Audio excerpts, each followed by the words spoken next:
வணக்கங்க. அன்னைக்கு கடைக்கு போயிருந்தப்போ, கடையில மாங்காய் இருந்ததுங்க. கோமாங்கா. சீசன் வந்துருச்சு. நல்ல திரண்ட மாங்காவா இருந்தது. ஃப்ரெஷ்ஷா இருந்தது. எனக்கு பார்க்கவே ரொம்ப ஆசையா இருந்தது. சரி வாங்கிட்டு போலாம். போயி தொக்கு பண்ணலாம் அப்படின்னு ஒரு 2, 3 மாங்காய் வாங்கிட்டு வந்தேன். தொக்கு ஒண்ணு இருந்தா போதுங்க. Chutney problem solved. எப்போ சட்னி வேணுமோ அப்போ கொஞ்சம் தொக்க வச்சு சாப்பிட்டுக்கலாம். சாதம் கிளறணும்னா கூட அத போட்டு கிளறிக்கலாம். வாங்க இன்னைக்கு மாங்காய் தொக்கு எப்படி பண்ணலாம் அப்படிங்கிறத பார்க்கலாம். அதுக்கு முன்னாடி நம்ம சேனல சப்ஸ்கிரைப் பண்ணலன்னா சப்ஸ்கிரைப் பண்ணிக்கோங்க. இந்த தொக்கு பண்றதுக்கு நல்ல திரண்ட மாங்காவா இருந்தா ரொம்ப நல்லா இருக்கும். தொக்கு பண்றதுக்கு ரொம்ப புளிப்பான மாங்காய் தேர்ந்தெடுக்க கூடாது. இந்த கோமாங்காய் கொஞ்சம் புளிப்பு கம்மியா இருக்கும். அதனால இந்த மாங்காய் எடுத்துக்கலாம். மாங்காவ வாங்கிட்டு வந்து நல்லா கழுவி ஈரம் போற வரைக்கும் வச்சிரணும்.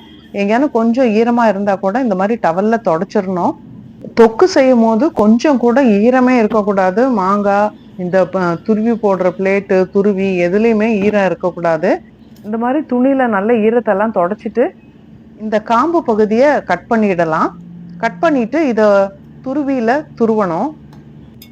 நான் இந்த கேரட் துருவல்ல தான் துருவுறேன். இந்த மாங்காய்க்கு தோலெல்லாம் நீக்க வேண்டியதில்ல. தோலோடவே அப்படியே துருவி எடுத்துக்கலாம்.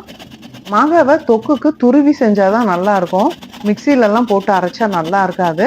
அதுவும் இல்லாம மிக்ஸிலலாம் போடும்போது கொஞ்சம் ஈரம் எப்படி இருந்தாலும் பட்டுடும்.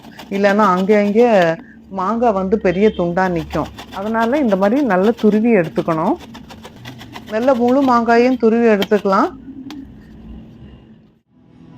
இந்த மாதிரி மாங்காவை ஃபுல்லா துருவிடலாம். அந்த கொட்டை வரைக்கும் நல்லா துருவணும். அதுல கொஞ்சம் கூட சதை இல்லாம எல்லாத்தையும் நல்லா துருவிக்கலாம்.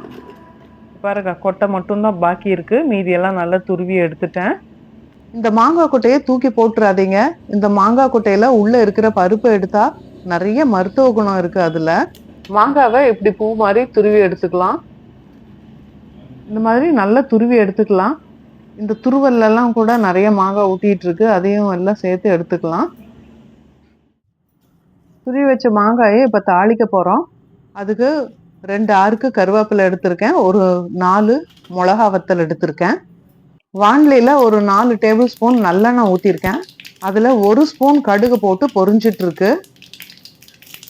கடுகு பொரிஞ்சதும் அதில் எடுத்து வச்ச கருவேப்பிலைய போட்டுடலாம். இந்த மிளகா வத்தலையும் இப்படி கிள்ளி போட்டுடலாம். ஸ்டவ் மேலே தான் வச்சு கிள்ளணும்னு இல்லை. நீங்கள் முதல்ல கிள்ளி ரெடியாக வச்சுருந்தாலும் அப்படியே போட்டுக்கலாம். நான் கிள்ளி வைக்க மறந்துட்டேன். அது கூட ஒரு டீஸ்பூன் அளவுக்கு பெருங்காயத்தூள் போடணும். நம்ம எடுத்து வச்சிருக்கிற மாங்காய்க்கு 1 டீஸ்பூன் அளவுக்கு பெருங்காயம் தேவைப்படும். அதுவும் பொரிஞ்சிருச்சு. இப்போ இது பொரிஞ்சதும் இதில் நம்ம துருவி வச்சிருக்கிற அந்த மாங்காயை போட்டுடலாம்.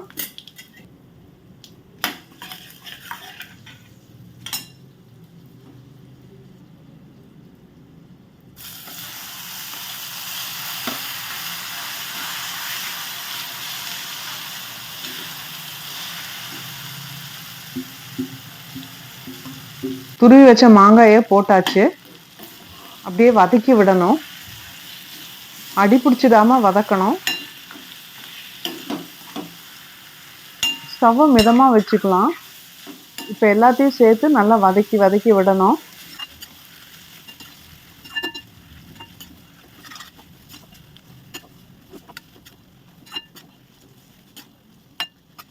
நல்லா வதக்கி திருப்பி விட்டுட்டு இப்படி சமப்படுத்தி விட்டுறலாம். அது கொஞ்ச நேரம் அப்படியே மெதுவான தீயில வெந்துட்டு இருக்கட்டும்.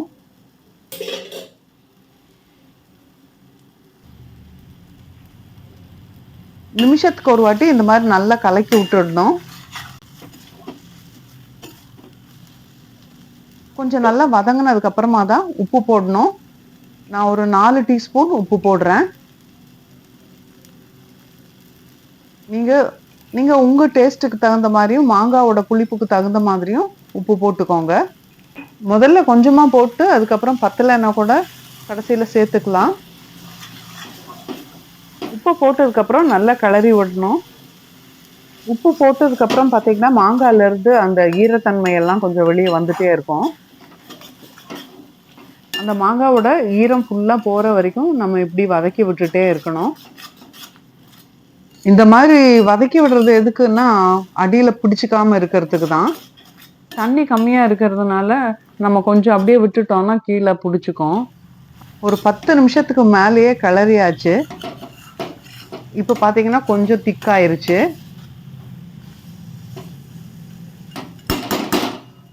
இப்ப இந்த நேரத்துல இதுல போட வேண்டிய பொடி வகைகள் எல்லாம் போடலாம்.